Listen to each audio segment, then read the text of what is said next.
Marcos 11:22 hanggang 24. At sumagot si Jesus sa kanila, magkaroon kayo ng pananampalataya sa Diyos.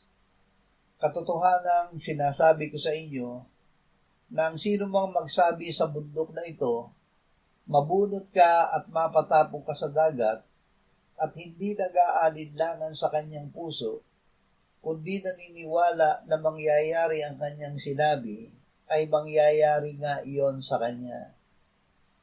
Kaya nga sinasabi ko sa inyo, ang lahat ng bagay na inyong idalangin at hingin, paniwalaan ninyong tinanggap na ninyo, at iyon ay mapapasa inyo.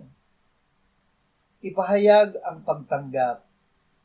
Ang pananalangin ay hindi lamang pagbigkas ng mga hiling. Ito ay pagsasabibig ng pananalig na ang Diyos ay dumirinig at tumutugon ng panalangin. Kapag ang hiniling natin ay ayon sa kalooban ng Diyos, manalig tayo na tinanggap na natin ang ating hiling, dahil tiyak na ito ay tutugunin ng Diyos kahit hindi pa natin nakikita.